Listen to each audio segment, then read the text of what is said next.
Good morning. Welcome to the Safe Outdoor Spaces community meeting. We are so happy to have you join us.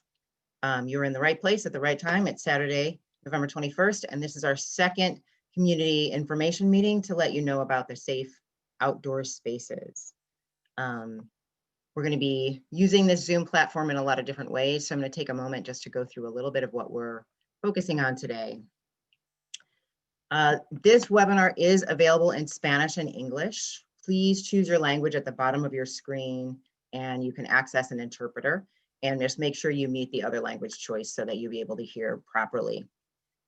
This meeting is an informational session about two sites that will be opening in December. Want to just clarify for folks that because we're on a Zoom platform and we have quite a few people who are joining us today, that there won't be a chance for verbal dialogue today. We will be utilizing the Q&A function in Zoom. So that's a great place to put your questions. We will, of course, welcome whatever you have to ask, and we will do our best to get to it either in a live format or answering directly in the Q&A. So just to let you know a little bit more about what we're doing today, the purpose of this meeting is to really demonstrate clarity and transparency about what's happening in these projects and dispel any myths or falsities, any misconceptions. We want to share with you that this project is moving forward in your communities, that it's happening, it's a need, it's going to happen, and that we do want your feedback so that we can best move forward using a good neighbor agreement.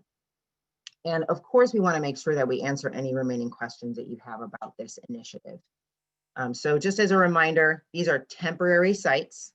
They're to be in place for 6 months as we're in this this health emergency to be able to meet need. And they really are part of a larger homelessness solution during the pandemic at this point. So for right now, I would love it if people would take a moment to put in the chat box who you are, type your name, how you're connected to the project. And if you happen to have questions that you want answered during the meeting, you can just jot them down yourself. Don't put them in the chat, but just for yourself. And that way you may find that they get answered during the course of this webinar. And if they don't, then we'll get to a place where you can put them in the Q&A. So as you're identifying who you are, I'm going to let you know that my name is Carenza Mabwa, and I'm with the Athena Group, and I'm helping on this project, and excited to be able to help share this with you today.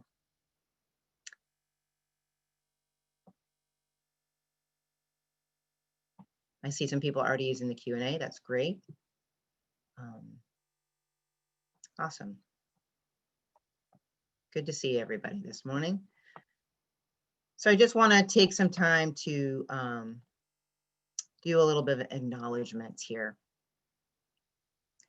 First of all, I want to acknowledge the land. We are on the traditional lands of the Ute, the Comanche, and the Kiowa, and the Arapaho people. And I want to remind folks that we are on land that originally is not ours. And so if we can keep in mind that as we talk about sites for folks who are unhoused, that there's a long history of this land being taken and colonized. And so as we move forward in this project, that we want to be intentional thinking about holding that space as well as a space for the folks who are unhoused.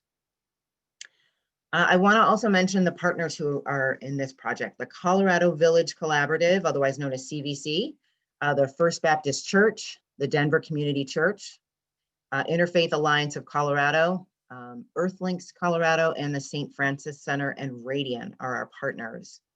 Of course, we have many other people who are supporting this in their different roles within the community. But today we're going to hear from some panelists. Kuika Montoya is going to be our chat monitor. Cole Chandler is going to speak from the Colorado Village Collaborative. Brian Henderson, as Minister of First Baptist, will share his thoughts. Dave Newhousel from Denver Community Church, as a minister there, will also share his thoughts. We have Kathleen Voorhees from Interfaith, and she will be helping both with chat monitor Q&A questions, as well as sharing some answers for you. Travis Leiker will show us what's happening with the Capitol Hill Neighborhood Group, otherwise known as TUN, and where they stand with these sites. Judy Trumpeter will bring the Uptown Neighborhood Group's focus, and Frank Locantore will be sharing Colfax bids neighborhood organization's perspective. Harold Levels is the formerly unhoused person who lovingly shared his video with us, so we'll get to see that. And myself, Karen Samabwa.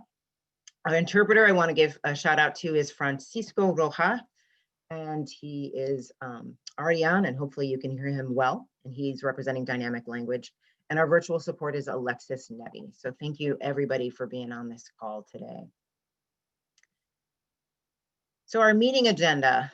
I know a lot of people like to know, what are we up to? How are we going to use our time together? And we're going to really think about how we can use this time well, and maybe even get you out early, even though we have originally 2 hours for this time together. So we're going to start out with a Safe Outdoor Spaces kind of virtual tour, and then we'll go to a project overview. So you get the facts and the information about this project. What is happening on these sites? What do they look like? Then we'll go to our story from our formerly unhoused person, Harold Levels. Then we'll go into dispelling the myths about this project. And then after that, we'll have a Q&A with a panel. You'll also hear from the neighborhood organization reps. And then there'll be ways to stay engaged after this forum. So that will cover the things that we're working on. So next, let me queue up the video for you to see of this project.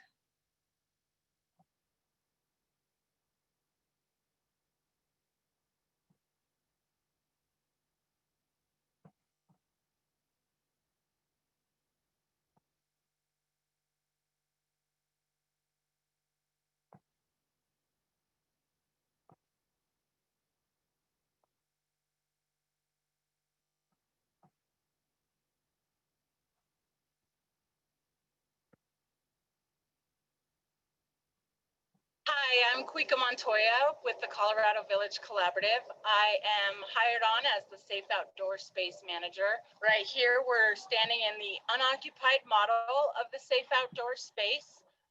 We're really trying to focus on educating the public about, what a safe outdoor space is, what is it going to look like, how's it going to operate, and what it isn't, because what we're seeing today is the status quo of unsanctioned encampments, which tend to get cluttered, full of trash, biohazard, and this is not that.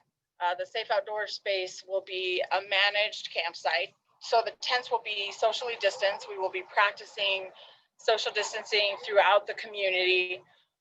We will also be providing the basic resources that someone needs during a pandemic, like bathrooms, showers, laundry, hand washing stations, and we'll also be providing access to outreach services like case management for housing navigation, employment navigation, mental health services are planning on coming in on site daily.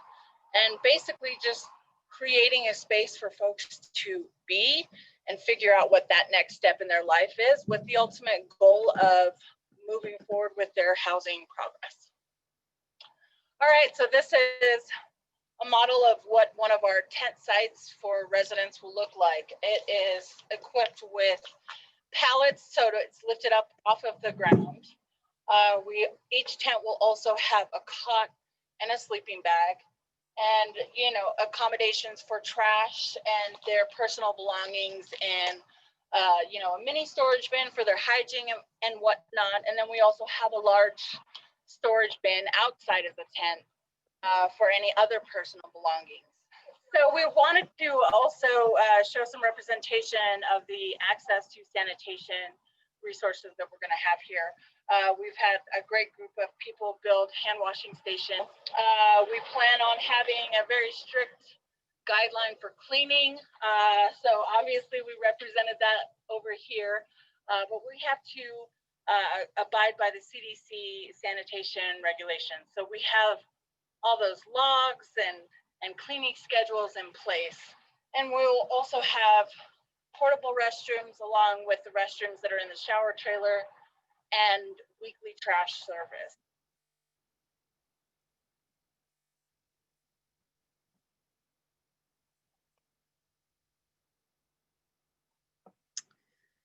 And so now you've had a little bit of a picture of what we are putting together for this project. And I'm going to turn it over to Cole, who's going to tell you a little bit more about our actual project and some of the ways that the action is happening, the what, the who, the where, and the why. Hey, good morning. I'm Cole Chandler. I'm the Executive Director of the Colorado Village Collaborative, and we've got a few slides we're going to show you, so I'll let Corinza get her screen shared again and get those up and running before I move forward.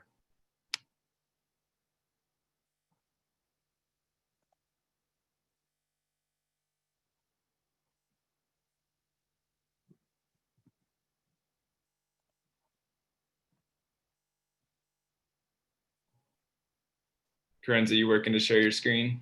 There we go. All right. And Corinza, I wonder if it'd be a good moment to just review some of the ground rules, especially around anonymous participation. Would you mind reminding us of those? Absolutely. So one of our ground rules for today is that we want to make sure that you have your name in the chat. We would like folks not to be anonymous. This is a public meeting where we want to hear your views, and we'd love to know who you are. We would like to dissuade you from being somebody anonymous or with a pseudonym.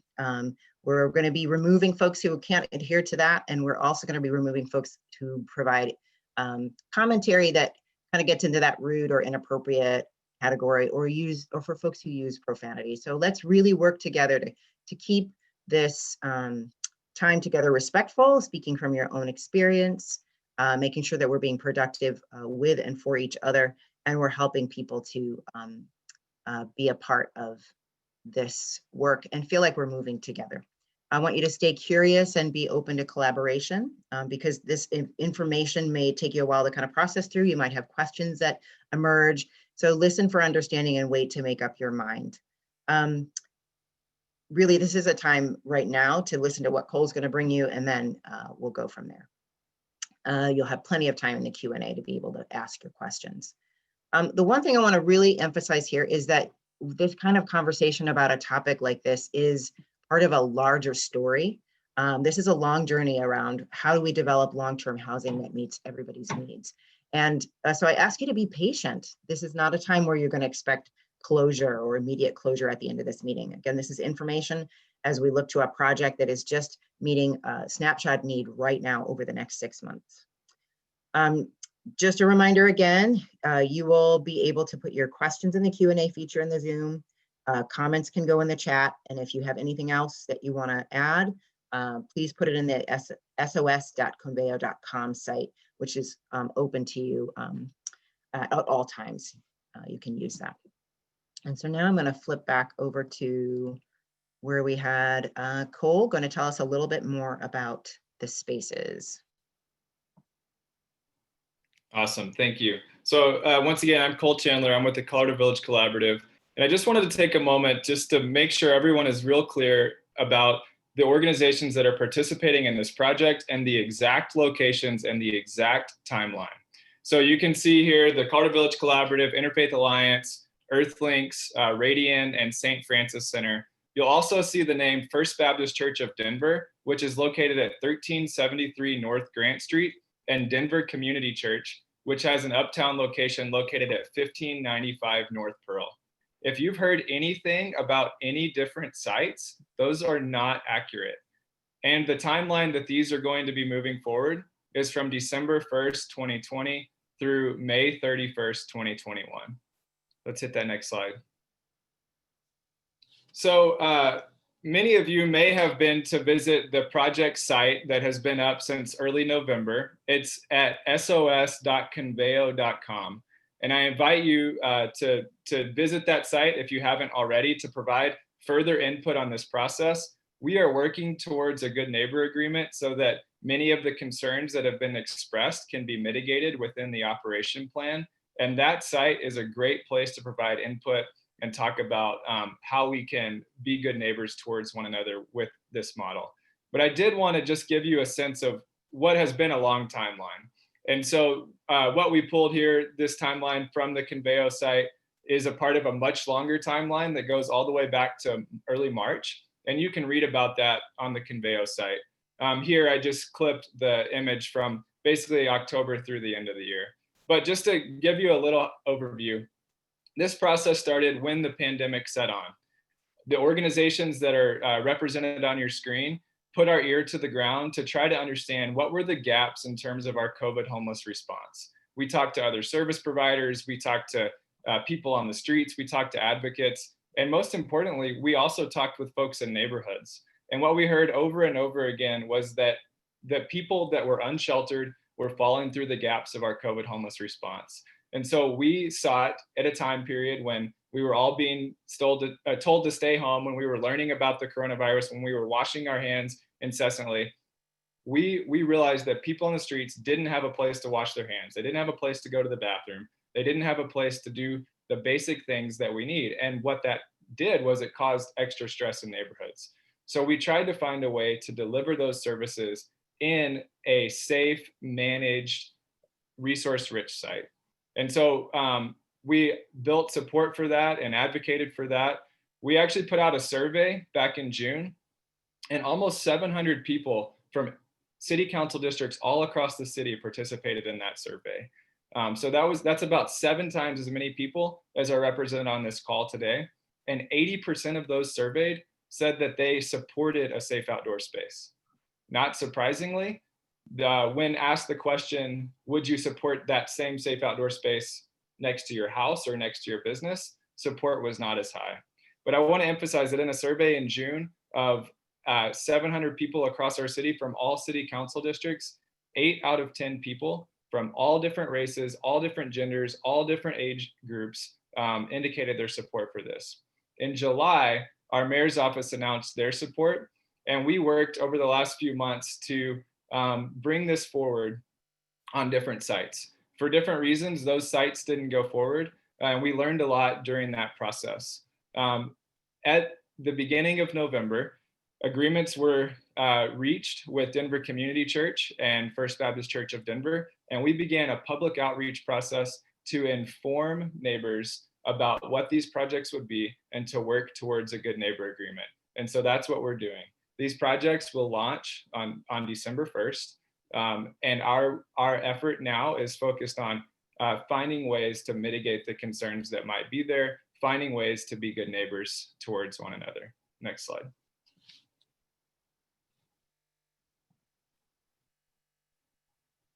Next slide, please. 1 second here. There we go. Okay, and so I just want to emphasize that the context in which we're doing this is a global pandemic. Cases are on the rise and winter is onsetting. And so while we would love to do a long, drawn out community engagement process like we would typically do for a normal housing project, we don't have that kind of time here. And so we gave, about a 3 to 4 week notice of these community meetings to the neighborhood. And we've been working on that good neighbor process all throughout November. But we're moving forward rapidly in the midst of a global pandemic.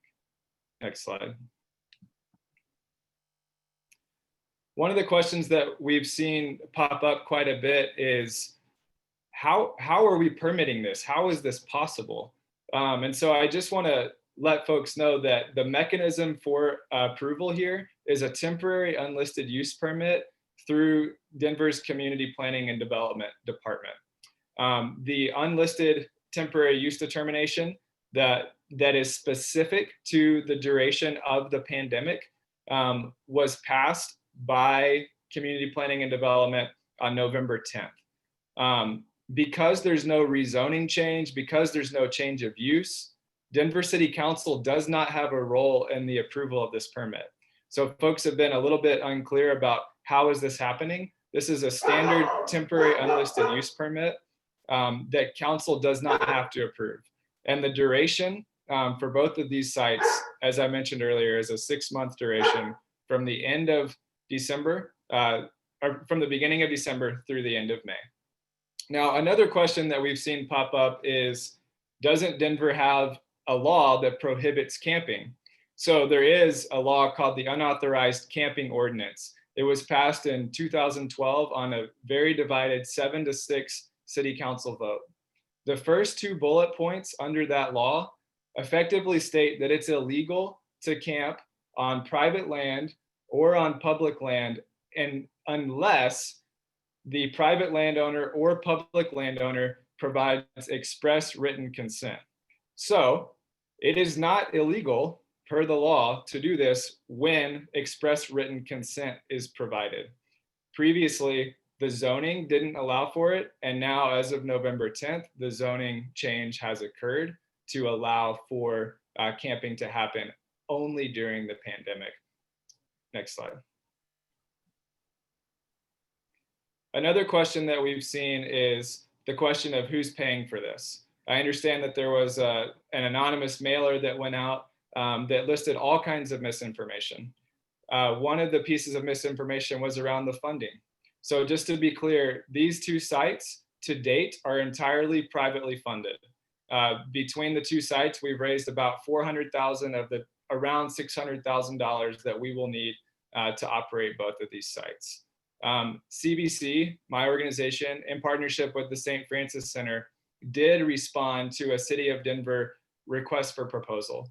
The results of that are still to be determined. We are hoping that we will be able to capture some city funds, but that has not occurred yet. And so I just wanted to be clear, all of the funds for this project to date are private funds. Next slide. So again, just grounding ourselves and reminding ourselves where these locations are. 1373 North Grant Street, First Baptist Church. You'll hear from Pastor Brian Henderson in a moment. And Denver Community Church at 1595 North Pearl, and you'll hear from Pastor Dave Newhousel in a bit. These sites will run from December 1st through May 31st. At First Baptist, you will see Earthlinks making space for women in 22 shelters, and at DCC, you'll see CBC making space for men, women, and couples in 30 shelters. Next slide. So just to take a step back now, we've kind of gone through some of those questions. Let's think, big picture, what is a safe outdoor space? Let's make sure we're all on the same page here. And so a safe outdoor space is a temporary public health response to COVID-19. We're going to have symptom screening taking place every single time somebody walks through the gate of this place. This space is intended to help mitigate the spread of the COVID virus. This is an outdoor individualized sheltering model for unhoused individuals. And so I know that, during the pandemic, many of us have seen the effects of the pandemic on every area of our lives. We've seen it on our economy. One of the things that we've seen happen in the restaurant industry is we've seen the way we do dining change. We don't go meet in big dining rooms anymore and everybody sit in the same room and breathe the same air. Restaurants have shifted to providing outdoor service under individualized shelters. That's the safest way to do things in that setting. And this is the same for this space. It's an outdoor individualized sheltering model that provides the most possibility for health and COVID management. And also, I think one of the most important things to emphasize is that we'll have 24-hour trained staffing on site that has eyes on the street at all times, and we will deliver a resource-rich and service-rich environment. And so a lot of the problems that people currently encounter with encampments around trash, around human waste, these kinds of things, they will be mitigated by the fact that we have bathrooms, that we have trash cans. Bathrooms will be cleaned out every single day to keep them as safe and clean as possible. Next slide.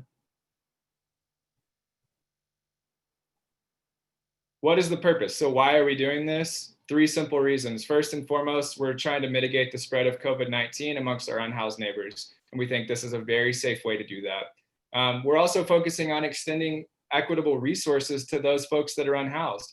Right now, those folks don't have access to healthcare. They don't have access to testing.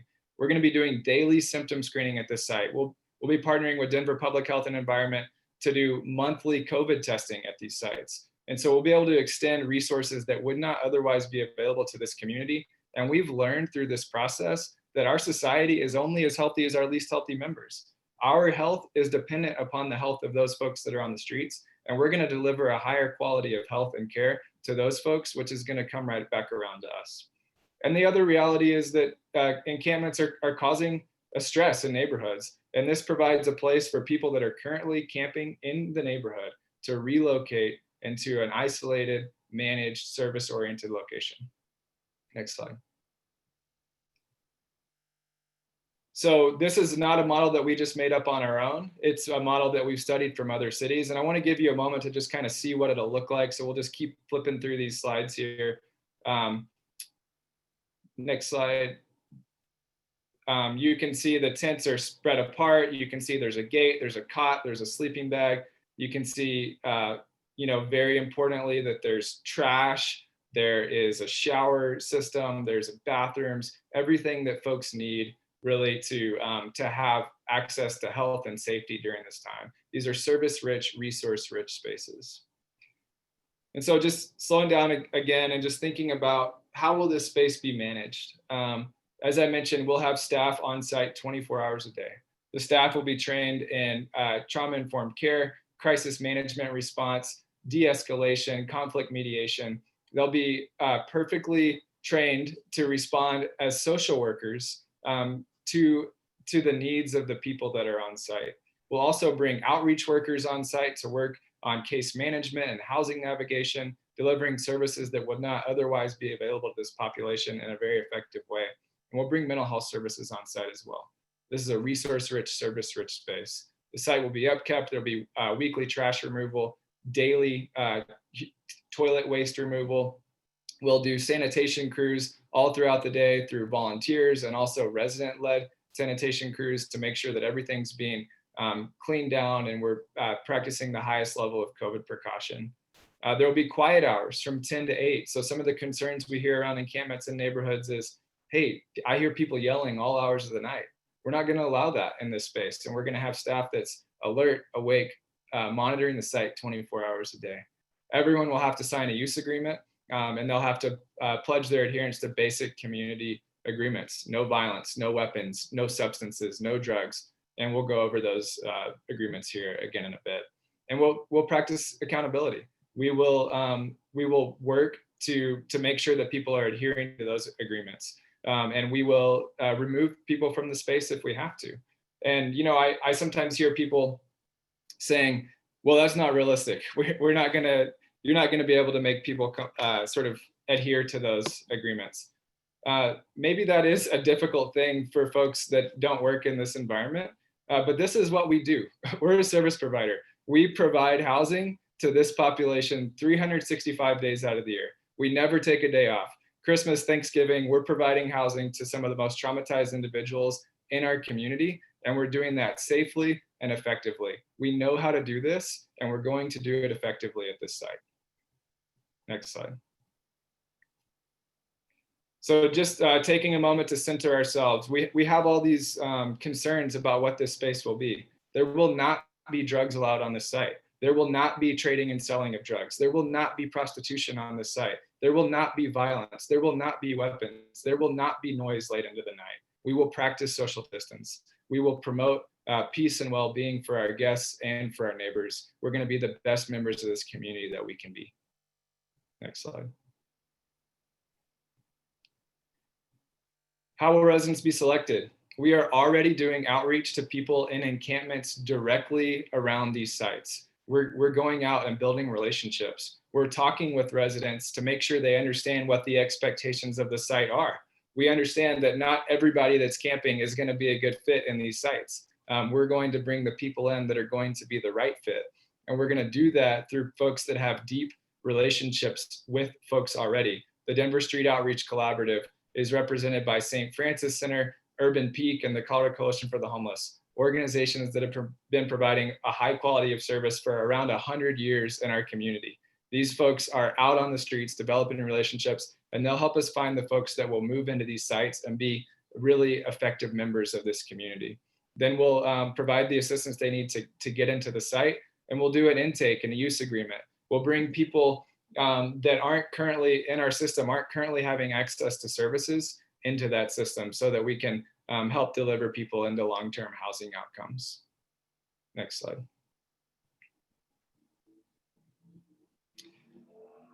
And so I'm about to pass it over. We're about to have an opportunity to hear from Harold, who's a man that got housing through Earthlinks before living unsheltered in our city. But I just wanted to take a second to sort of reframe this conversation that we're having. It feels like people are asking this question of, why are you trying to bring people into our neighborhood? Why are you trying to let people camp in our neighborhood? And I want to say, people are already camping in Cap Hill. People are camping all over Cap Hill. People are camping all over our city. This isn't a choice of whether or not there will be people experiencing homelessness in our neighborhood. It's a question of how will those people be integrated into our neighborhood. And so what we're trying to do is deliver a resource-rich, service-rich, managed site that takes the activity that's currently spread out and brings it into a couple places, not in a public right-of-way, not on a sidewalk, in a parking lot, inside of a fence that's managed. And so again, our choice is really, how will this take place? And we are moving forward with the latter option, which we believe is more dignified. And we really invite people to come alongside of us and make that as successful as it can be. Thanks. Thank you so much, Cole. I hope that gave everybody a good sense of what are we talking about with these spaces? What is actually happening? What are people going to experience? It's a very important thing to think about, how this impacts people who have been on the street, and what are they going to be experiencing when they're actually in the site. So now I'm going to queue up this video for you all, and you will get to hear the story from Harold.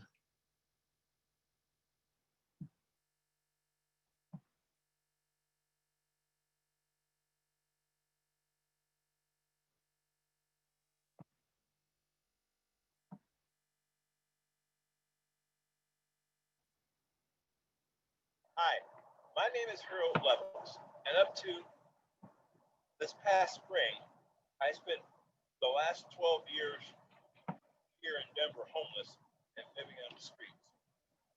Most nights I would catch a ride out to DIA and try and find a quiet place in the main terminal to sleep. On other nights, I'd sneak into downtown hotels and find an out-of-the-way nook and hope that I didn't get caught, which was rare. It kept me out of the cold. There was always a lot of anxiety about getting caught and asked to move on. People don't always realize it, but it takes a lot of forethought and strategy to survive on the streets here in Denver, or anywhere for that matter. And still, despite your planning, your stuff can get taken or messed with, and you have to start all over. Overall, it's pretty exhausting. Before being homeless, I mostly worked in the tech industry. As I was pretty good with computers and keeping up with new technology. I'm also pretty good with tools and fixing things. But I have a number of health challenges which played a large role in my difficulty staying employed, and I fell into debt. My fortunes changed one night last December when an Earthlinks case manager and his wife were having a drink at Union Station. They sat down on one of the benches near me, and after we talked for a while, he invited me to check out the Earthlinks program here in West Denver. I took him up on it, became attracted to their work in paper crafts out of recycled materials. I decided to join Earthlinks program, which helped me quickly to connect with a number of resources and opportunities that were available to me because of my health situation that I wasn't even aware of. 10 months ago, I worked day labor, had no place to live, and was resigned to a pretty bleak season. Today, I have an income, a beautiful 4-floor apartment I can call home, the beautiful view of Sloan's Lake. Making the right connections it's all possible.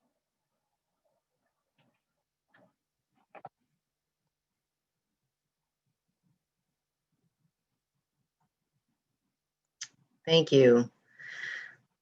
Harold's story is definitely something that we need to keep in mind as we move forward in this work. So now I'd like to turn it over to another person, another panelist today. Dave, let's start with you. We're going to talk about dispelling the myths of this actual project and help people to understand your perspective. Yeah, thanks so much, Corinza. And thanks to other panelists that are here and to the many neighbors that I know are joining us throughout Capitol Hill. I saw the names of several folks that I know and have had a chance to know over the years in the time that I've been pastoring in the Capitol Hill area. Just so you know, Denver Community Church, where I pastor, has owned the Uptown building, which we call the Uptown building, the Temple Emmanuel or the Temple Event Center on 16th and Pearl in Uptown. We've owned that building since 2014, and I've personally been working in the neighborhood in a variety of different capacities since 2006.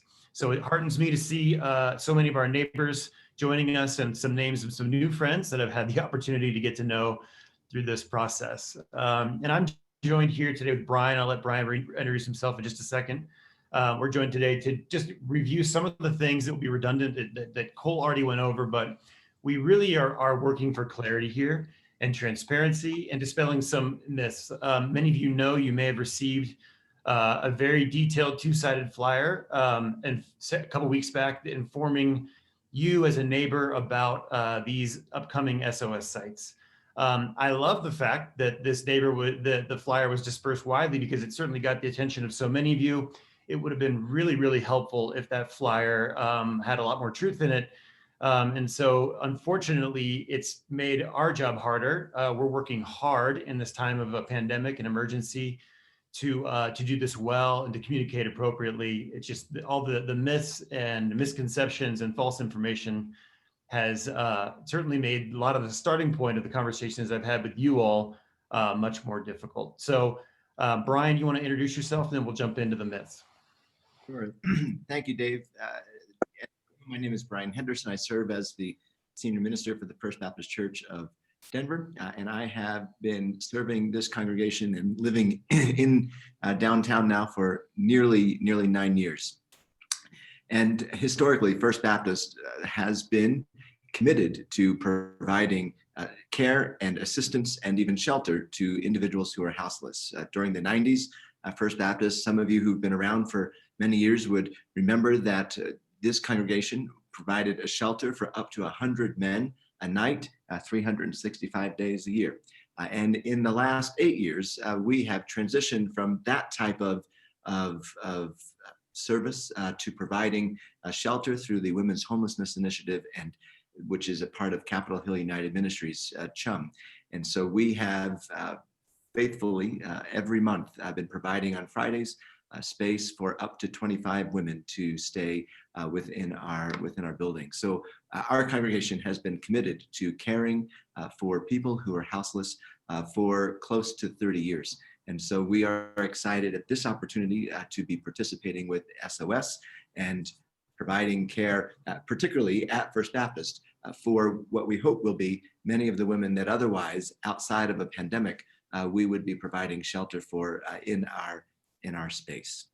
So thanks, Dave, for giving me the chance to say hello, and I'll invite you to take the next step. That's great. I'm so thankful that Brian highlighted that SOS as a temporary solution to this crisis is a natural extension of both the mission and values of both of our organizations. And that's really important to both of us.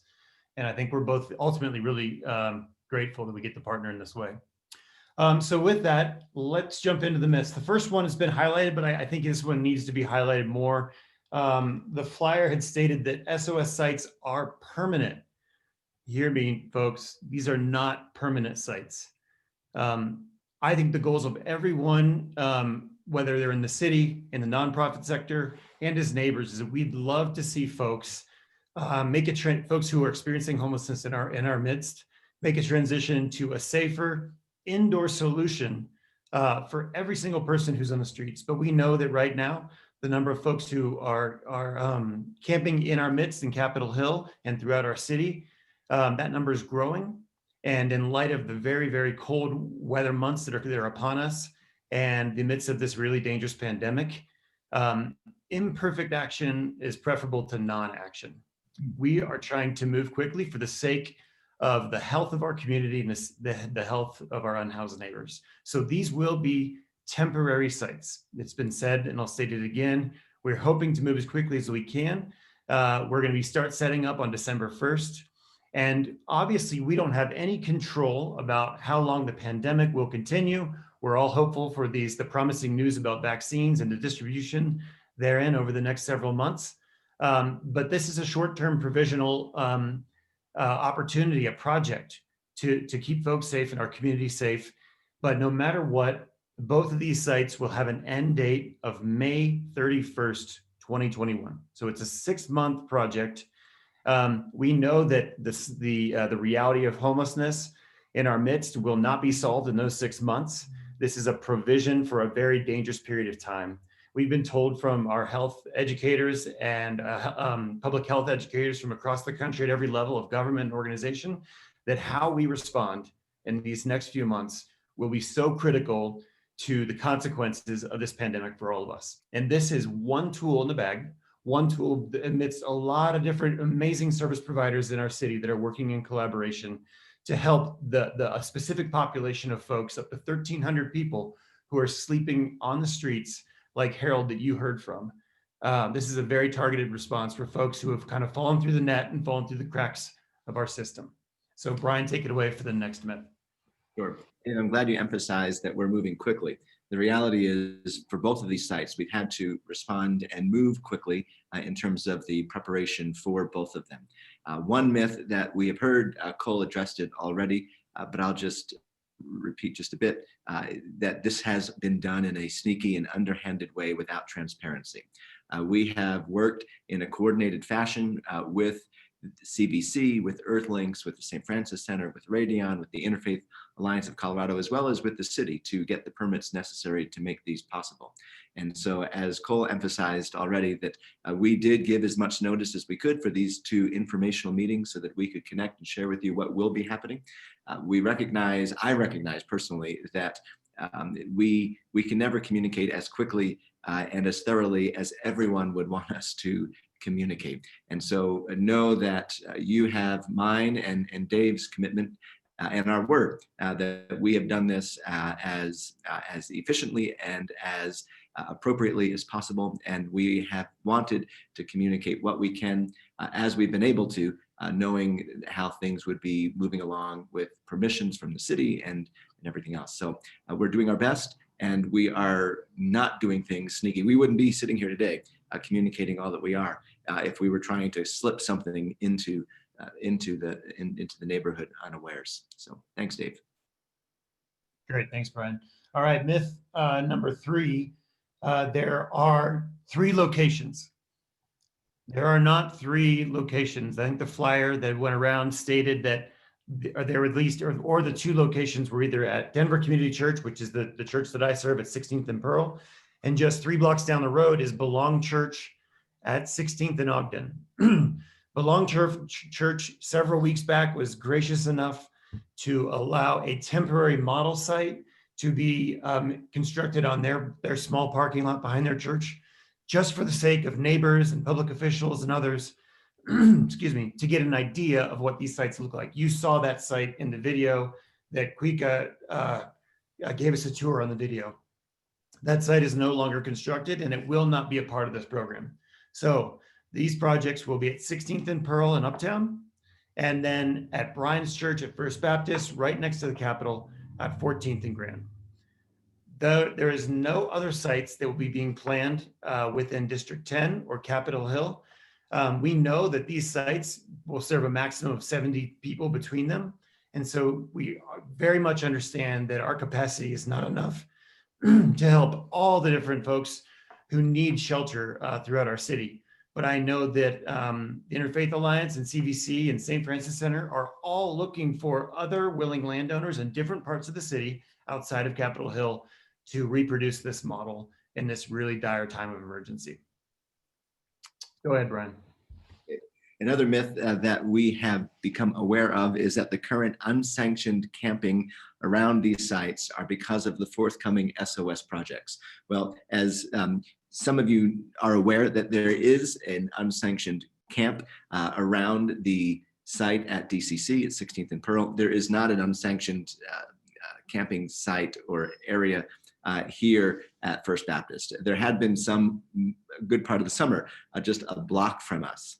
And they have since been swept and people have been moved around. So at this point, know that what is happening on the streets is happening because that's where people are landing and where people are ending up.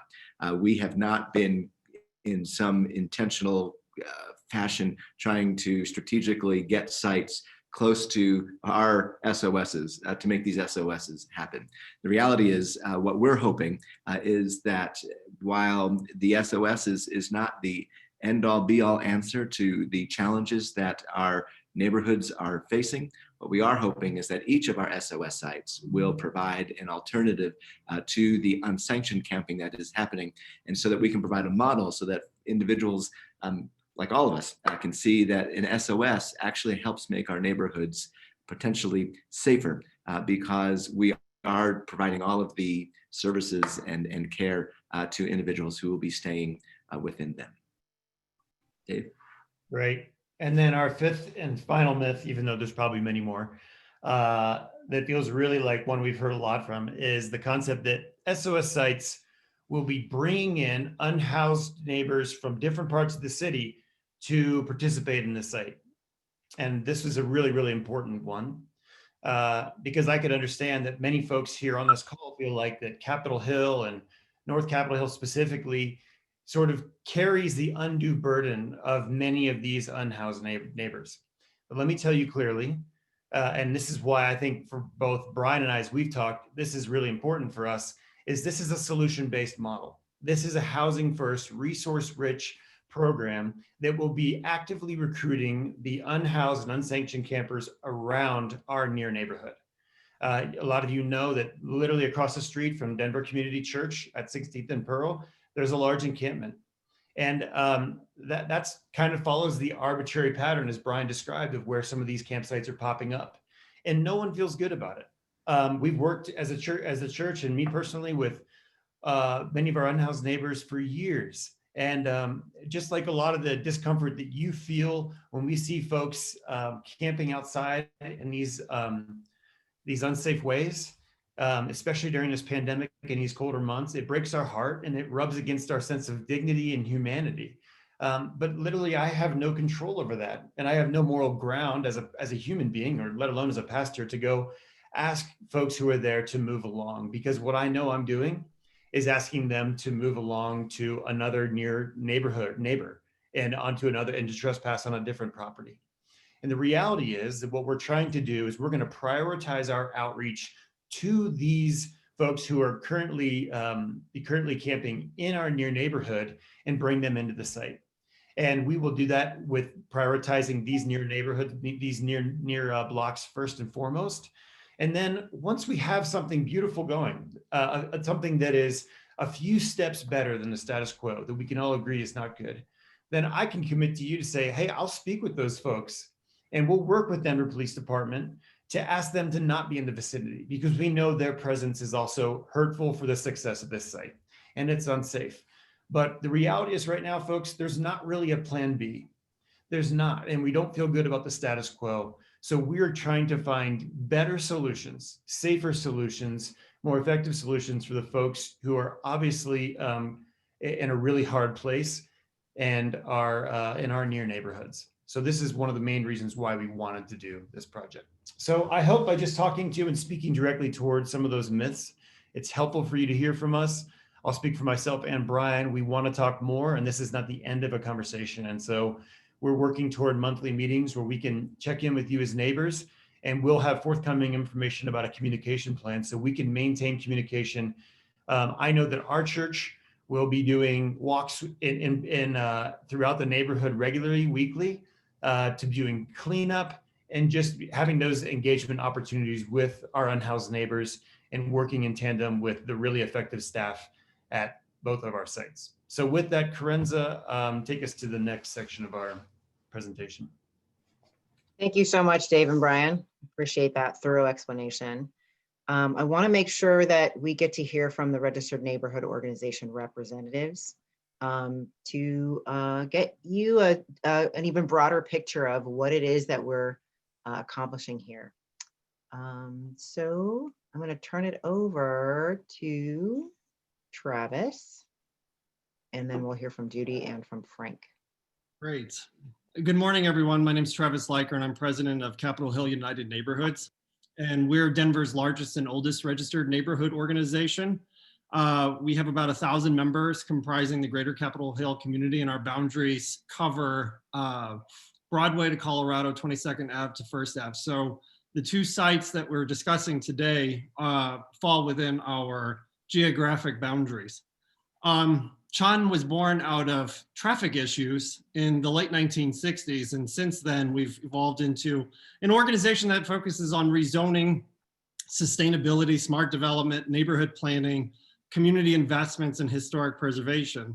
And for a number of years, we have touted the fact that we have addressed homelessness, but when I became president of the board, I came to the realization that I think we were more of a barrier and then an asset to those who are unhoused as well as neighbors around this particular issue. And so since then, we've been intimately engaged with the city as it relates to homelessness and addressing the concerns that we've heard so much about in the last 3 years, but more specifically the last summer with the onset of the pandemic. And so earlier this month, my colleagues and I from Santa Fe Business Improvement District, Uptown on the Hill, Golden Triangle, Old San Rafael, City Park West, and the Colfax Avenue bid issued an 8-point plan to the city that was well received both by City Council as well as the mayor's office. And it was pretty basic in terms of the framework, but I thought it concisely, if I may speak on behalf of my colleagues, addressed many of the things that we were hearing in the neighborhood and needed to focus on with greater clarity and focus, clarity and precision rather. So contained within that 8-point plan, we called on the city to initiate a bring us your best ideas approach. Certainly safe outdoor sites are one approach, not the only approach, and I want to be very clear about that. And we applaud the efforts here as it relates to the housing first model. So this is not pie in the sky dreaming. This is actually a proposal that's rooted in fact, data, best practice, and the like. And those are certainly things that we like to look for. The next item that we wanted to point out as it relates to the city's interface with us as R&Os is reconsider the one size fits all approach. I think the city, with well-intentioned purpose, earlier this year sort of thought that, you know, a one size fits all methodology was going to be our panacea to homelessness, especially during the pandemic. And it turned out that that was not the case.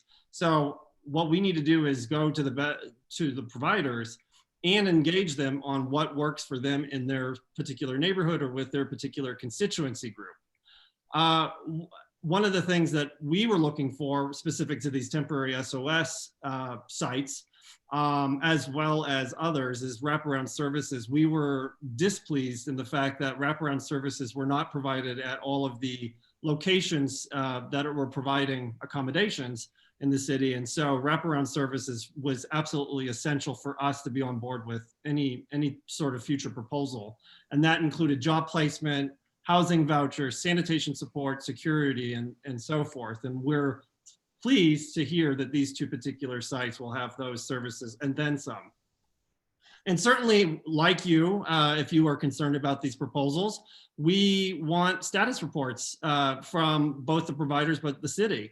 And so we're going to be getting those things from these providers. And we're thrilled that they're willing to measure their outputs and their efficacy. And we're going to be their partners in that endeavor.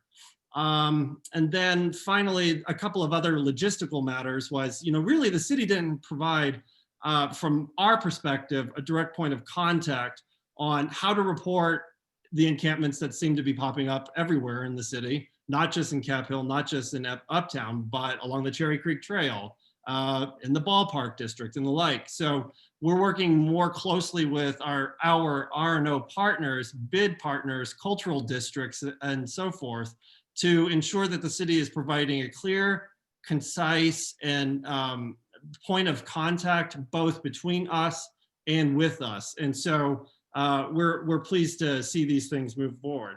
Now I want to talk a little bit about the mechanics of how R&Os work. So again, I referenced that we are engaged in multiple policy proposals, rezonings, neighborhood planning, and the like. But from Chun's perspective, and I think I can say this on behalf of my colleagues as well, you know, we look at proposals and we evaluate them on what the set goals are, the accomplishments, what are the deficiencies in the plan, what's the upside of the plan, and then in sort of a quasi-regulatory fashion, we're going to be the first points of accountability. So if we see sites with maybe lack of security or enhanced cleanliness needs, et cetera, we're going to hold these partners accountable, but we're also going to be thought partners. And I want to be very clear about that. So you can still hold one another accountable, but be supportive of a plan and also be conduits to the city. And I really see us being that thought partner, that we're walking hand in hand. And I want to also point out that, you know, while R&Os have from time to time, my organization included, prior to my taking on this role as president of the board, we don't leave our values at the door. So we've been intimately engaged with the city to address this concern for 3 years, but really leaned in more intentionally in the last 7 to 8 months. And so what we're weighing to this morning is what I think and what our organization thinks is a viable option, but certainly, again, not the only option. And so in times of crises, you know, it's important for us to be solutions oriented and not, again, this is not just an Uptown issue. This is not just a Capitol Hill issue. This is a Denver issue, but more importantly, it's a humanity issue. And so what we need to do as I close and turn it over to my partners in this endeavor is we need to cast aside the negative perceptions of who folks are, how they arrived at the state of affairs that they're in terms of being unhoused and struggling to be on the path of economic self-sufficiency. And we need to ensure that the proper supports are in place, because the bottom line is that by virtue of our birth or our class or our race or our sex, or our sexual orientation, we've had a number of privileges afforded to us or not. And so this could be any one of us if absent we didn't have those certain privileges that we were afforded. I recognize that every day when I walk past unsanctioned encampments and those in need. And I encourage everybody on this Zoom meeting today, whether you're a panelist or whether you're a neighborhood participant, is to not lose sight of your humanity, the struggles that surround us, and that we can and will be thought partners. But that's how you get the business of the city done, is by being thought partners, working in concert with each other, not being adversarial, and being solutions oriented. And I thank the folks that are engaged in this work, because it's not easy as a direct service provider. We're here to be your partners, but we're also here to make sure that we're hearing neighbors, our members, our supporters, our benefactors, and other constituents and stakeholders to make sure that this is done correctly, and that we are going to put guardrails around this, and that we're here to be partners in this grand mission. And I hope that in 6 months, when these wrap up, we can report out on significant measures of success, and also that the neighbors have been pleased with the process. So with that, I will turn it back over to you. Thanks, Travis. Let's hear from, my video's being a little snarky. Let's hear from Judy. Judy, are you ready to share a little bit about what your neighborhood organization thinks about this project for us? Well, to start back a little bit, as Travis said, our neighborhoods have been faced lately with a great deal of informal encampments here and there. They're being swept by the city and then they have to live somewhere, so they move to different neighborhoods. And so both Capitol Hill and North Capitol Hill, and primarily the neighborhoods surrounding downtown, have been dealing with a large number of informal encampments that, to put it mildly, have not added to the livability, you might say, of our neighborhood. And so we began meeting, several groups in the neighborhood began meeting to talk over how things might be improved. And as Travis said, we presented a series of proposals to the city. And soon after that, we heard that at the same time that everyone else did, that there would be 2 encampments, one in Capitol Hill, one in North Capitol Hill, organized, sanctioned, with services. And we think this is a good idea.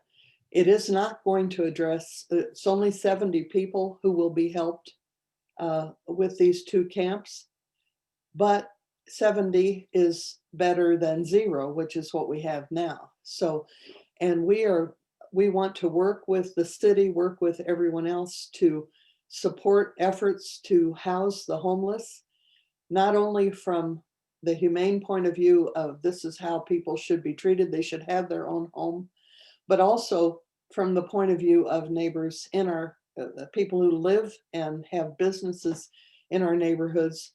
We want there to not be encampments on all of the outlawns. We would rather people had a safe and secure place to live for everyone's benefit. Thank you, Judy. Appreciate your sharing. It's powerful to have your group involved. Next, let's hear from Frank Locantore. Hi, good morning. I'm Frank Locantore. I am a resident in the greater Capitol Hill area, more specifically Uptown and City Park West, and for the most part have always been in the greater Capitol Hill area since moving to Denver in the early 90s. And it's a great neighborhood. I love it. And there's so many great things to love about it. I'm also the executive director for the Colfax Ave Business Improvement District, or BID for short. And I just want to be, clear. It's been great work to join with Travis and Judy and others that Travis mentioned in trying to figure out the best path forward. Our business improvement district board of directors are volunteers, and they, just to be clear, they've taken no position on this, either in support or in opposition, but they are an innovative group, and what they have done is asked me and directed me as the staff person to work on a good neighbor agreement that Travis referenced earlier. And what I want to do is just give you a little bit of a insight into how, our BID board, goes about thinking and evaluating these things. We're continually evolving our thinking around this. For instance, before I started, we spent tens of thousands of dollars on halo cameras, security halo cameras throughout our district. We've spent a lot of money on private security. We've spent money on off-duty police. We've installed the pedestrian scaled lighting along Colfax that now is wrapped in holiday lights and banners hang from it. All of this, in an effort to find, pieces of the puzzle that are going to, help address the kind of problems that we have on Colfax. But now, I'm talking about this in a way that kind of like conflates all of these issues. But one of those issues that we do spend a whole lot of time on, are homelessness issues. And it pains me when, I see these camps and we get phone calls that there's campsites in the Argonaut parking lot and we're asked to do something about it. And then those camps are moved and they go to St. John's, and then they're moved and they go to Maury, and then they're moved and they go to the abandoned Burger King on Colfax, and then they're moved and they go to 16th and Pearl in an unsanctioned way or whatever. This is, this is how this approach goes. There's no away, there's no sweeping, it's just moving. And it's, and it's very difficult for us to feel good about moving humans from one place to another and not providing, any clear path towards stability. And so one of the things I'm really proud of our board for doing is to try to get at some of those systemic issues, such as our Colfax Works program that has employed people emerging from homelessness, and working with our nonprofit partners at Ready to Work, who have housed, provide them the housing, provide them the job training, provide them the food and resources that they need to get to a place of stability. And over a short period of time, we've been able to help 8 people move from homelessness into their own independent, stable living and their own independent jobs. So that's the thinking that's going behind how our board is approaching this. And so these folks that we've had the opportunity to work with that are emerging from homelessness, we're finding they have had jobs in the past, and for one reason or another, they've entered into a place of homelessness. And while they used to be taxpayers, and they want to be taxpayers again. So how can we find some innovative options, tactics that can help decrease the amount of unlicensed, unregulated, unsupported campsites that are proliferating around our community? And how can we put those guardrails that Travis was talking about earlier and turn that into a good neighbor agreement, which is what we've been working on to figure out how these sites can be the best versions of themselves to help people not be camping throughout the neighborhood, but have a pit stop at one of these churches in one of these parking lots for a few months, up to 6 months, in order to be connected with job navigators and the support services that they need, so they can step out of the living on the streets and into their own independent living and stable jobs. So that's the way that our board is looking at it and working to construct this in a way that it works for all of our businesses and all of our neighbors. Thanks. Thank you, Frank. Appreciate that so much. So I think we've done a lot of talking at this point, and we want to make sure that we can get to the questions that have been posted in the Q&A. So we're going to move to that section of our time today.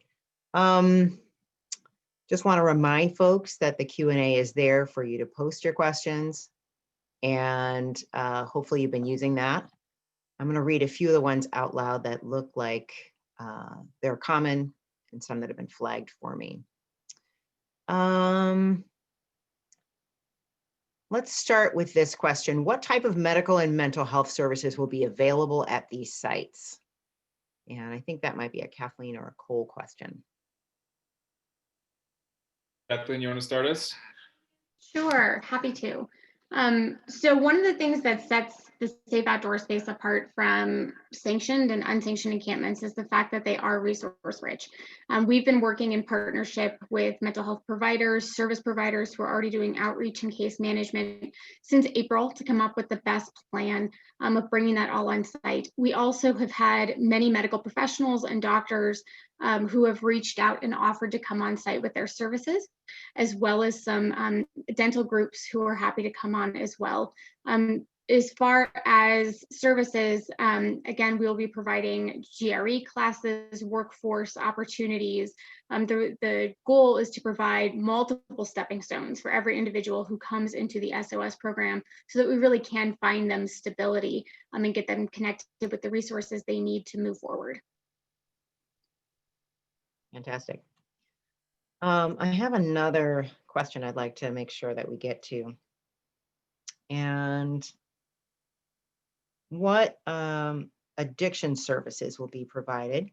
And then what kind of enforcement will be there for issues around drug use? So I'll go ahead and take that one. So the space will not allow any substances, will not allow alcohol, marijuana, any substance of any kind on site. We will be partnering with the Harm Reduction Action Center to provide outreach services for addiction services and can refer folks to that space as needed, as well as our partnership with mental health service providers to work on behavioral addiction issues. So yeah, if there's anything in more particular about that, any additional force to that question, I'm happy to answer further. We'll see if anything else comes in. I do want to remind folks that the Conveo site is a great place to put very specific questions if you want an individual person to respond to, and I'll post the way that you can do that at the end of the Q&A section.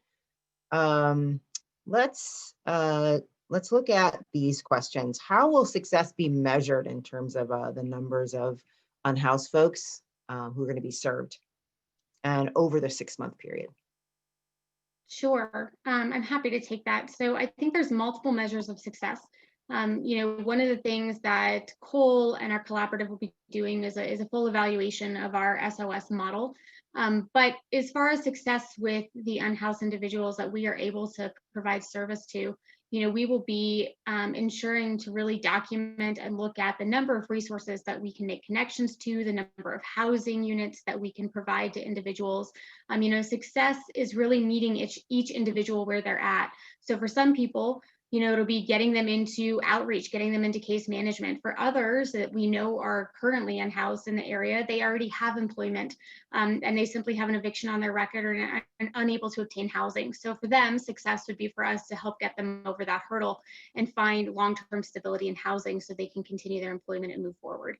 But we will be documenting all of these. We're also going to be contributing to the HMIS system and working with all other providers throughout Denver to really make sure we're providing a uniform response as we move forward during COVID. Great, thank you, Kathleen. What are the ramp down plans for this project? What's that going to look like? There will be a 21-day wind down plan that kicks into effect once we move on into May. All residents of the space will be referred out to other services. They will be connected with ongoing case management, and they will hopefully connect with those services as we wind down. Excellent. Can you speak to the staff who are working in these sites and how they are trained and certified, and what are they certified in? So there's different types of staff on the site. First of all, there's outreach workers and case managers. Those folks have a different level of certification and experience. Those folks are really the folks that are focused on the service delivery aspect of the site. How do we set people up with getting benefit navigation, getting on food stamps, getting healthcare options in place? How do they focus on getting folks into employment and long-term housing options? Those folks are partners with other agencies that will be delivering these services on site, and the same goes for mental health service providers. The staff that we will be hiring, 8 people for each site, their real focus is essentially property management. They are the folks that are in charge of operating the space on a day-to-day basis, making sure the bathrooms are clean, making sure that everybody's going through the testing that they need, making sure that residents are following the guidelines and the accountability measures are in place. Those staff will be trained, as I've mentioned, in trauma-informed care and conflict mediation and de-escalation and in crisis response, so that if anything goes wrong, they have all the right steps and all the right tools in place to take the steps that they need in a moment of crisis. Excellent.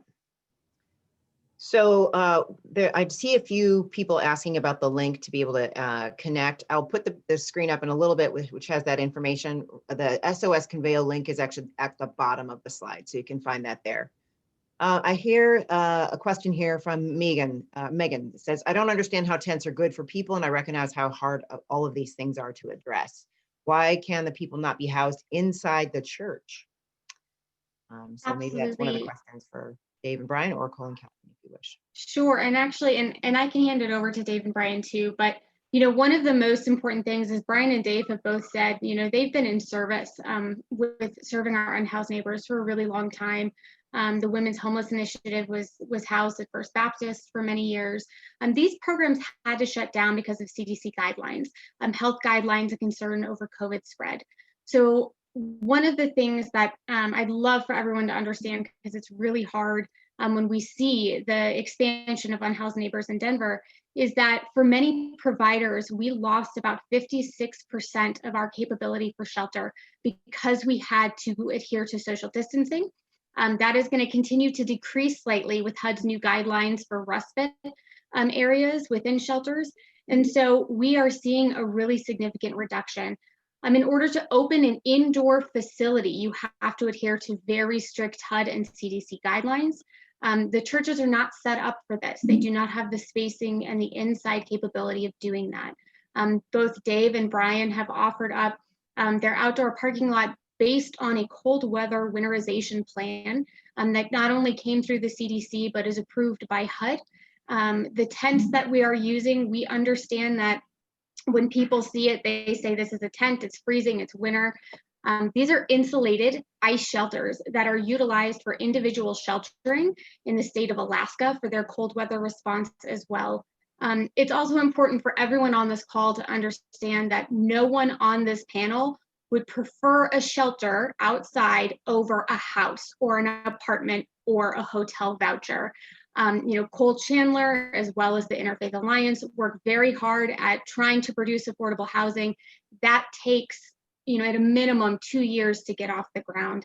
We are going to continue to work with other providers and those who are providing housing options, hotel stays, and vouchers, especially for those who are in a high-risk category for getting COVID, 65 and older, pre-existing conditions. Our goal is to remain a housing first model, to not just have people come in for 6 months and remain in an ICE shelter, but to really get people into a stabilized housing solution. So we do understand that concern, but right now, this is our option, and it's an option that allows us to provide those stepping stones, those resources to continually be in touch with people so we can get them into more stabilized units. Thank you, Kathleen, Kathleen. Thanks. that First Baptist Church of Denver, as a participant in the Women's Homelessness Initiative, where we do have up to 25 women that stay with us inside, our congregation has really missed this significant service and ministry that we're able to provide. And so when this is over, the pandemic has passed and vaccines are in place, we look forward to being able to continue to provide housing for women within our building, as we have for the last almost 8 years. So thank you. Thanks, Brian. And I see that Chelsea has grabbed a link for us, which we can put in the chat, I believe. Maybe I'll post that in case people want to know the CDC's guidance around that. I'm seeing a lot of questions about security. Abby asks, what safety measures will be in place for the neighborhoods around the camps? Will there be security cameras besides staff occasionally walking around? Could you speak more to that? Yeah, so, and I was just typing a response to that, Abby, but I'm glad that Corinza called it out. So basically, my response to that was really an invitation to join our Good Neighbor Agreement conversations, because those are the exact kinds of items that we want to work out during the Good Neighbor Agreement process. We have developed a very strong operational plan that's based on best practices from around the country. And there's still more to work out to determine exactly how this fits into its particular context in Capitol Hill. And so I invite anyone that's interested in and working on those kinds of specifics of how does this fit in to join our conversation. Send us an email, sos@interfaithallianceco.org. Thanks. Great, I'll post that link at the end for folks to see. There's a kind of an adjacent question to that, where around Pearl and 16th, there's been an increase in trash through the area. And what are the thoughts of empowering unhoused individuals to actually help with cleaning up those surrounding streets around the SOS? Again, as you mentioned, how to get involved, this could be a task for the greater community. improving community and a sense of purpose between the unhoused and the housed, to get them in the mindset of working together, and also get the unhoused in the mindset of working in a job. Has there been thought for that, towards that? Dave, I'm kind of wondering if you want to take that one, because I know you've been given some good thought to kind of how we organize community activities. So I'll give you a chance to jump in, and if not, I'm happy to answer. Yeah, I think Cole, you certainly could speak about that more as the staff programmatic part. And I'll just say quickly, I know that there will be two trained staff members on site, awake, supervising and doing their work 24 hours a day, 7 days a week. Part of their role is to do site walks every 2 hours.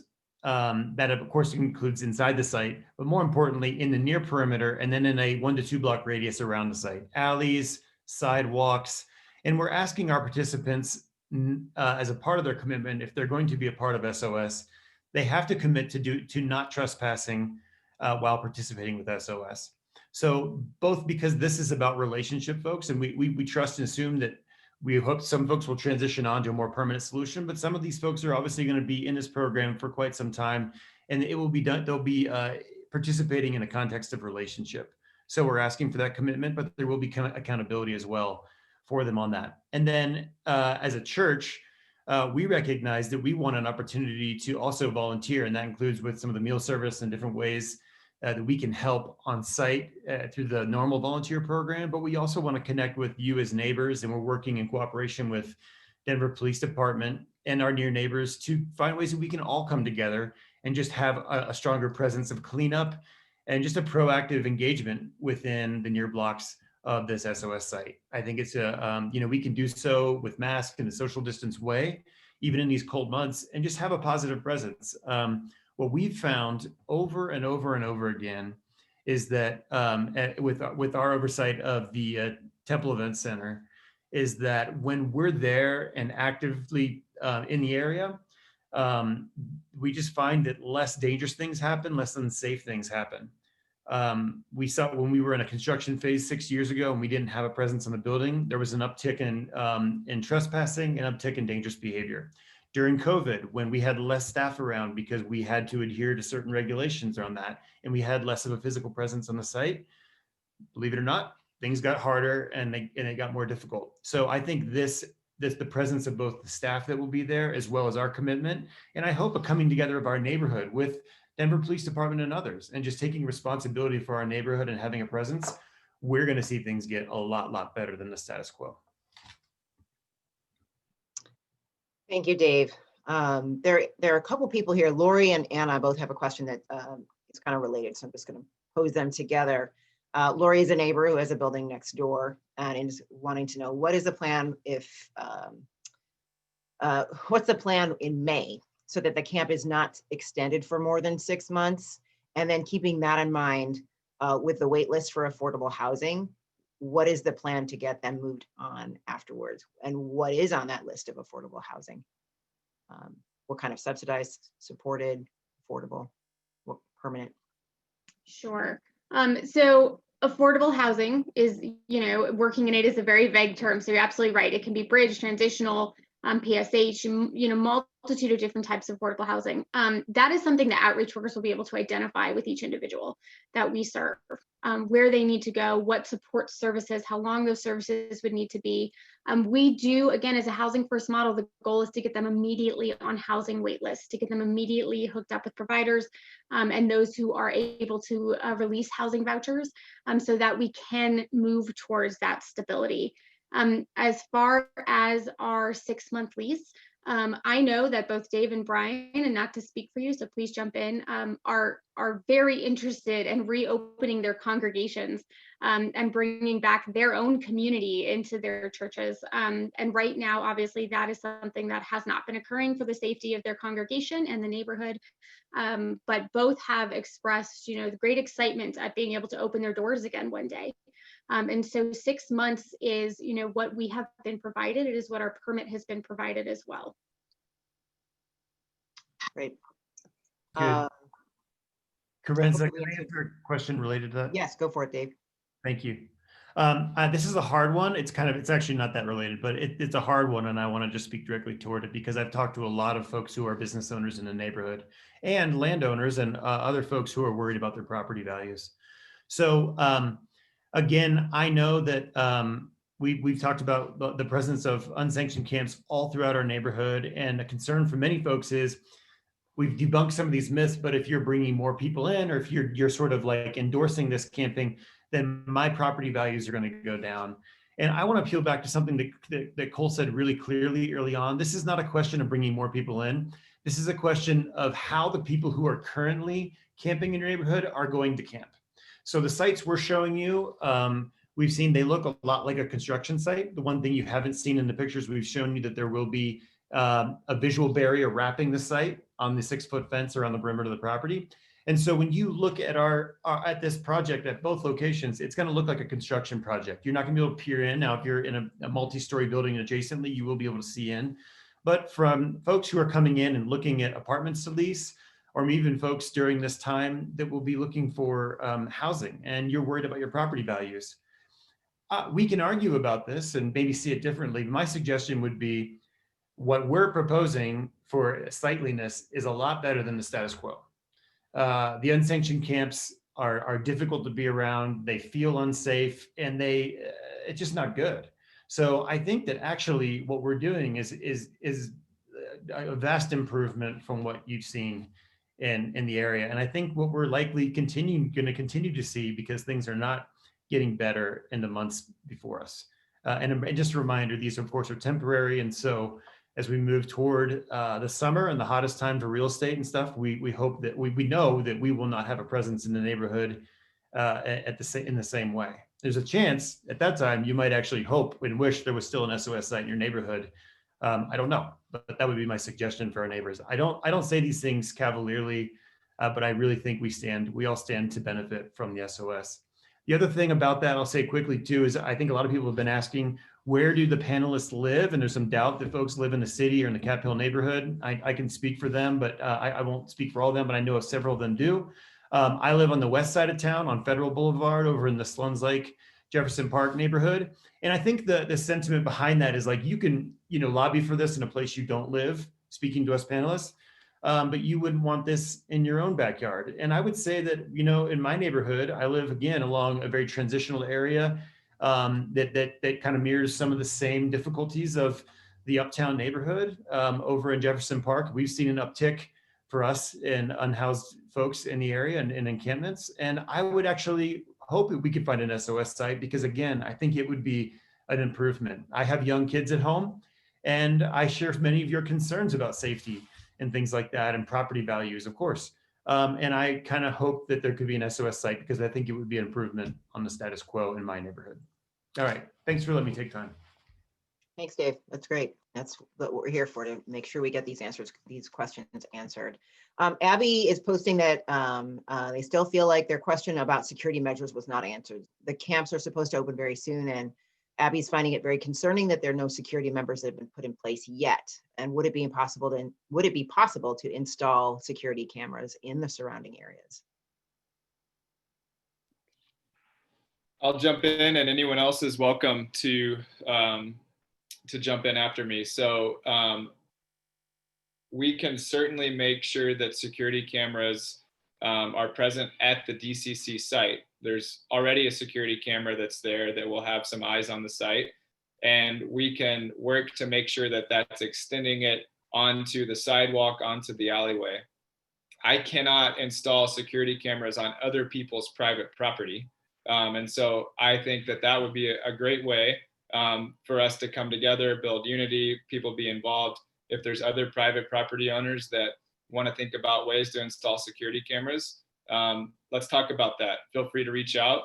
That can be done at a very low cost. Actually, we have security cameras at our tiny home village in Gloveville, and we did it for a couple $100 max. So if that's something that people want to do, I certainly encourage that to take place. We will have security cameras on our site, but we're not going to install them on other people's property. Cole, can you speak to how the police department, the Denver Police Department will be interacting with these sites, and if you have any agreements that connect to that? Yeah, so we, we are still continuing to engage with DPD. We had a meeting with District 6, with the police chief, several different commanders this past week, and we've got a follow-up meeting scheduled. They'll be reviewing our crisis response plan. We'll be continuing to build relationships and know how we can work really well with them. And as Dave mentioned, we'll be working with them to organize some block cleanups and various positive activities like that. Great. One question from Bob is, will you look through the belongings of the residents in the encampment daily to make sure that they don't have drugs, alcohol, or weapons? And then you might also speak to just what the daily checks are going to be as people come in and out of the camp, of the site, the SOS site. Do you want to take it, Nicole, or would you like me to? You can go ahead. Okay, so I'll start with the belongings. We are not searching people's belongings. Obviously, if we see any drug paraphernalia, we see weapons, we know that that's there. That's grounds for dismissal and removal. And we have that all in our programmatic guidelines. When we're talking about daily screenings and checks, we're actually talking about COVID. This is a public health emergency response. And so one of the things we really want to ensure is that we are COVID screening individuals who are volunteering, working, and residing at these shelters. The reason that we will be screening is to adhere to those CDC guidelines, to really be able to work with our partner organizations to refer into respite, to refer into hotels, and to make sure that not only our unhoused population, but the housed population within the areas can really remain as COVID-free as possible, especially as we continue to see 5,000 to 6,000 new cases a day. We have been talking to the city, so not only will we be doing COVID temperature checks and the screening sheets, but they are going to bring in some testing to these sites and work with us to really ensure that we are in the collective when they go and do unhoused and shelter testing to really make sure that we can be COVID responsible and really be a benefit to the neighborhood as far as reducing exposure to COVID. Kathleen and Clay, Yes. can I jump in to follow up on a question that we've just responded to regarding security cameras. I just want to say, First Baptist Church of Denver, our building does utilize security cameras on the inside of our building. On every floor, we're able to monitor all of our entrances. We do not have security cameras outside, and our intention at this point in time is not to install them. At one level, we want to be sensitive and we want to be aware of the fact that the guests who will be staying in our SOS are not criminals. And so we don't want to criminalize folk or cause folk to feel as if they are constantly being watched because we think they're going to do something wrong, no less than we would expect of anyone else that lives in a home, in an apartment, or not in our neighborhoods. So at one level, I just want to, as we said from the beginning, as we want to respect the human dignity of all of us, know that the security measures that we will have at First Baptist will be as secure as they can be. We also, at the same time, want to be sensitive to the reality that the guests who are staying with us, the women who are staying with us, are not necessarily criminals because they live on the streets, no less than any one of us could be. So, thank you. There's one question here from Cade asking, will one of you panelists explain how they will control the express writing consent regulation if the camps become overwhelmed as homeless folks are seeking housing at these camps? I think maybe referring to that also neighbor agreement. And if they're camping around it because they couldn't get in, will they be in violation? Can you clarify? Yes. Yes. So anyone that's not camping, staying, living, residing inside of the fence, inside of their shelter, in that space will be in violation. We will not allow people to camp in on the sidewalk on the outside. And again, just reiterating, we will be doing outreach and bringing people to the site. It will not be a space that people can walk up and receive services. So it will not become a magnet for service because we will only be serving the people that live there. And our experience with that comes directly from the experience of running other spaces where we use the same outreach and referral processes and have the same kind of result. So we will not allow camping directly on the church property and any other area besides the fenced-in parking lots. Thank you, Cole. Michael is asking, since the SOS will issue tents and sleeping bags to the folks in the SOS site, if they are removed because of non-adherence to the agreements, will that not increase the amount of unsanctioned tenting around the city and add to the problem? No, it will not increase because it already exists around the city. And so if someone is outside and comes in, but then through their own choices and actions and decisions is forced out of the space, it will not increase the number of people that are camping outside of the space. Great. Just being mindful of time, I think I'd like to take maybe 2 or 3 more questions and then we'll get to our wrap up. Ryan's asking what kind of sustaining metrics will be collected and monitored in order to determine whether the plan is trending towards success or whether there is an indication of changes to be made along the way. Great question. So the CVC site will utilize a database system that is used by service providers all throughout the country. It's called HMIS, or the Homeless Management Information System. We will be doing daily data collection and entry on every single person that enters into the space. So we'll do an intake form, and then we'll monitor all services that people receive, all case notes, all those kinds of things. So we'll be tracking some specific outcomes related to, for one, are we able to meet our first and foremost goal of COVID prevention, right? So are we able to deliver the screening services? Are we able to deliver testing services? And what are the effects and impacts of those? We'll also be looking at vital documents. To people that move in and didn't have a driver's license, didn't have a social security card, were they able to obtain those? Those create long-term employment outcomes. They can create long-term housing outcomes. We'll be looking at metrics around well-being. Do people's levels of satisfaction and overall level of well-being increase? Do their levels of depression, anxiety, those kinds of things decrease through the delivery of services? We'll also be looking at, are we able to improve or increase people's income once they move into the site through various benefits, through employment services? Are we able to connect people with jobs? Are we able to get people on housing wait lists and also get people to actually move into housing? Another data point that we'll be interested in collecting is, what are people's interactions with police? And so these are all data points that we collect at our current tiny home village. And along all of these lines, we've seen significant increases in comparison to where people were when they moved in, and in comparison to control groups that we've studied as well. That's great. That sounds really powerful to have access to all that kind of data over the long term.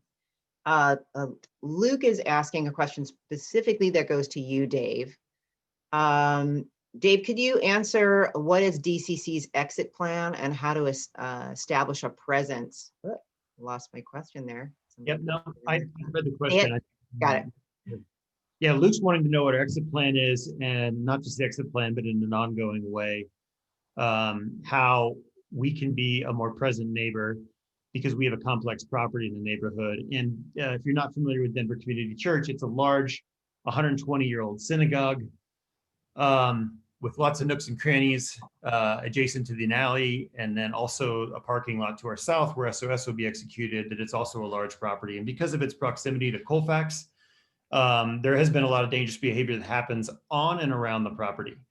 Just a couple of things to highlight the work we've done and things we can change and changes we can make moving forward. And I welcome Luke's question. Luke and I have met before, and I'll continue to talk to Luke and other concerned neighbors because I need their feedback. We're not there 24 hours a day. So they see and experience things that I don't see. We have put up security fencing covering up most of those nooks and crannies throughout especially in the south side of the building in different spots to prevent camping. We have motion sensors, motion lights, and security cameras on 3 sides of the building. And then we actively enforce a no trespassing zone. We ask people to leave when we see them, and we try to have all of our staff equipped to engage folks who are camping on our property. and we kindly ask them to leave. And if they don't, then we cooperate with District 6 and the police department to ask them to go. I think that I've experienced as of late, I noted that our presence has been reduced in the months past because of COVID and restrictions, just having less staff on site. And I also know that Denver District 6 is prioritized. They're very busy right now. There's a lot of hard things happening with the unsanctioned camping. And so when they're the busiest district and precinct in all of Denver and literally in the state of Colorado. They have a lot of ground that they cover and they're really busy. And so I know that they've been slower on response times due to that busyness. And because there's so much unsanctioned camping happening, that those calls are probably not at the top of their list when there's other more dangerous things happening. So we're in a really hard time. This is uncharted waters for us. But as far as looking ahead, I know that the circumstances of where we'll be in 6 months or 5 months when we're in that ramp down period, I'm going to work in an ongoing way with Cole and his team to know the challenges we're facing at that time and have a really effective plan to ramp down. Cole already talked about the 21-day phase out and as much as we can, getting folks into a more permanent and sustaining them in a safe solution. We don't know what those challenges are going to look like until we're into it. Because again, this is all new. But in the intermediate time and looking forward, we mentioned doing neighborhood walks monthly as a church, mobilizing volunteers into the community just to have eyes in the community, engage folks who are experiencing homelessness, provide them resources and having a resource sheet and ways that we can work with them, and then just doing general cleanup in the area. So I just want to reach out and say to all the neighbors who are concerned about these things, hey, we might be here disagreeing about the ins and outs of SOS right now, but hear me say, I'm all ears and I'm all for some positive action toward improvement and using this circumstance as a way for us to connect more and more. I'm excited about having more relationships with neighbors and excited about having opportunities so bring your ideas. And I want to join efforts that are already happening if I've not been connected to them, where we can just have some more positive solutions in an ongoing way for the near blocks around 16th and Pearl. Thanks, Dave. I think this question here is directed towards Travis. Paige would like to know if the Good Neighbor Agreement is a sample at this time. When will the final agreements be posted? Many people believe that agreement should be posted on the site already so that people understand. Can you clarify how folks can engage with that, both from the NRO state standpoint and also perhaps SOS panelists, you can weigh in. Yeah, so I believe the Convio site has draft GNAs. We are in the process of drafting 2 Good Neighbor agreements. Right now, we have a draft in our hands, and there's gonna be 2 separate GNAs, with the providers and First Baptist Church, and then with the providers and Denver Community Church, because the Uptown on the Hill and us and the bid would likely be parties to that agreement for the Uptown site, but for the First Baptist site, it'd be Chun and possibly the bid and possibly other organizations. I encourage folks to go to chundenver.org. We will publish the Good Neighbor Agreement once it's been finalized and approved by our board. And I also want to give a recognition. Earlier in the chat feed, there was a way to sign up. If you would like to join Chun, go to chundenver.org/membership. I've been really impressed with and bolstered by and am greatly appreciative of the fact that we're getting about 2 to 5 new members per day as an organization since we started to be engaged in this. So I think folks are really encouraged by the work that we're doing. Just based on the data and some of the feedback that we're getting in the community. I also want to make mention, there was an earlier question with respect to the cleanliness surrounding the sites. So Chun is actively exploring funding opportunities where we too will have some skin in the game to provide some financial resources to partners on the ground with respect to the cleanliness and funding those efforts. And then one other item I wanted to quickly touch on that I don't think was answered was the DPD and the city's role. So if you see an encampment or the signs at an encampment that's not sanctioned taking place in your neighborhood, call 311 because once the site has 3-ish people on site, that's when the city will step in with an early intervention team to start providing services and move folks along and get them the services that they need. So I just want to be very clear that you have resources available to you as taxpayers to call the city and actively engage the city to get the support services that folks need. And then, yes, as part of the Good Neighbor Agreement, monthly update calls will be required. Either Chun or the folks on this call will be the providers of those update calls. And then I think that was it. Oh, and in terms of, there's some questions about taxpayer funding and so forth. Again, these are privately funded. And yes, we respect the needs of taxpayers. I'm a taxpayer. I think we're all taxpayers on this call and meeting. So we need to be mindful of the perspectives of everyone. And so use the resources that we are paying for as taxpayers, as shared citizens, and engage the city appropriately in other efforts throughout the, and addressing the needs of the unhoused. So I just wanted to touch on those 5 or 6 points. Great. There's one quick one here, something about, can we find the order permitting this use, the sites by the zoning administrator, and is there a link that folks can see? Maybe that's Kathleen and Cole, if you want to speak to that, unless Dave and Brian, you know that as well. Yes, the use determination is a public document and you can access it through Denver Community Planning and Development's website. Fantastic. And last question, and we're going to wrap it up. What have we learned from the tiny home villages that can help with SOS? I guess that one's for me. So I've spent the last 3.5 years creating and operating Denver's first 2 tiny home villages. The first one was opened with 11 units at 38th and Blake on land owned by Urban Land Conservancy, who actually has their office just up the street from this site.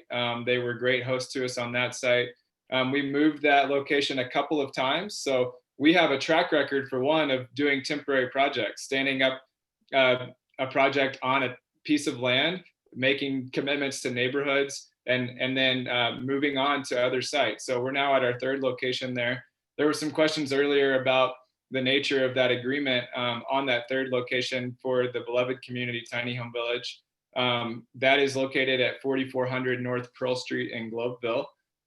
We have a 2-year permit that will be up on that site in April of 2021.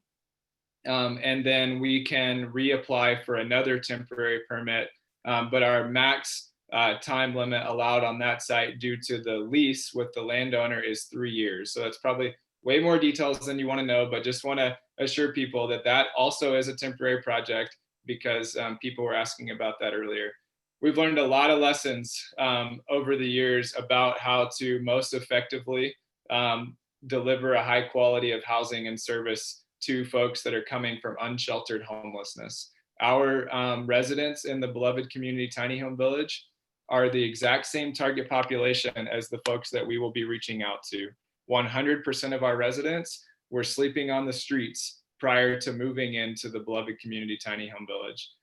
Over the years, we've been able to see tremendous outcomes for folks. I mentioned in all the categories related to health and well-being, to vital documentation, to housing outcomes and employment outcomes.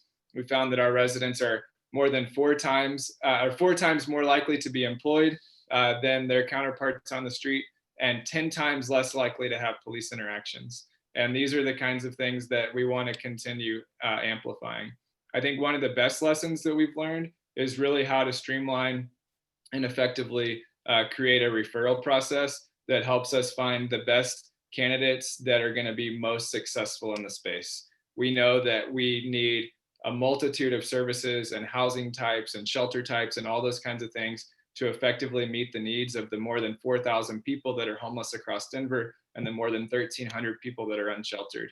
A safe outdoor space, a tiny home village, neither of those are a silver bullet. They're not a one-size-fits-all solution. We're going to effectively identify the people that are going to succeed in the space and bring them in so that all the questions around accountability, around having to remove people from the space are not as necessary to work through on a daily basis, because we've got people in that are going to be a good fit and motivated to enter into the program well. So those are just some of the lessons learned. We'll be opening our second tiny home village the week after Thanksgiving, and are eager to get 14 women and trans folks in off the streets as winter is setting on.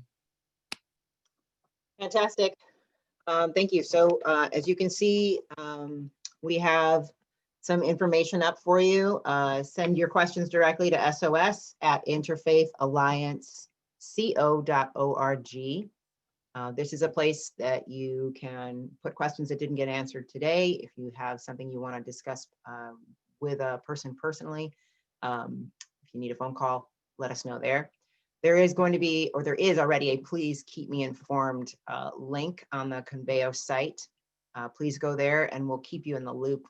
You'll get on a list and you'll get updates on what's happening at the sites, the project updates, things like that. Of course, you can just go to the Conveo site and find those updates as well. This call, as well as Thursday's informational call, will be posted. The recordings will be posted on the site. So please feel free to share those around. If people you know couldn't have attended today or wanted to be here, let them know that. We will have a Good Neighbor monthly meeting. That is not set up yet. Once the sites are up and rolling, a monthly meeting is a place to meet with the site manager to hear what's going on at the site, to share concerns, comments, appreciations, to keep that communication two-way going between all the community members. And so you can stay abreast and kind of more real time what's happening. And so you might want to get informed that way. That please keep me informed sheet is a great way to make sure that you get news about the Good Neighbor monthly meetings. Of course, the Good Neighbor Agreement. That's a really important next piece that's going to start being developed. The Conveo site also has a place for you to post comments once those drafts get up there. And lastly, some of you who want to volunteer, want to share mealtime in terms of providing meals, any kind of support. I heard there were a few comments in the Q&A about people being excited to know that there would be clothing donations taken, those kind of things. If you feel excited, let us know. That is a place to share what your special skills are, and someone will get back to you on that as well. So I would love to just have folks take a moment in the chat, if you're still with us, to just put in a one word that describes what you're taking away from the meeting so we know where you're at. And I want to say a big thank you to all of our panelists while you all are doing that. Panelists, maybe perhaps you have a one word to take away or something you want to say. Sure. Pass it around. You mind if I start that off? Go for it, Travis. All right. Well, I just want to say thank you again to everyone who participated, to the panelists, to the folks that are doing this very difficult work. This is not easy. Governing and running a city is not easy. And it's important for us to be focused on solutions. And if you all have great ideas, thoughts in terms of best practices, where we can go from here as a city, I encourage you again to email us at chun@chundenver.org. We'd love to hear from you and welcome your ideas. That's our job. And join us so that we can continue to do more of this important work and support these other great organizations. Because again, it takes time, it takes resources, it takes people power to make this work, and we need to do this all together. So I just encourage collaboration, thought partnership, friendliness, and being solutions oriented, because that's truly how we're going to get this done. Thank you so much. It's great to see some of the things that people are posting. People say compassionate, enlightenment, leaders. No need to say anything. A fantastic job. Keep up the good work. Thank you everybody for coming and taking some time out of your day to share in this informational meeting. And again, stay in touch with us and remember that this is an opportunity for you to help to create the kind of community that you'd like to see. So have a great day. Thanks. Thank you, everyone. Thanks a lot. Bye.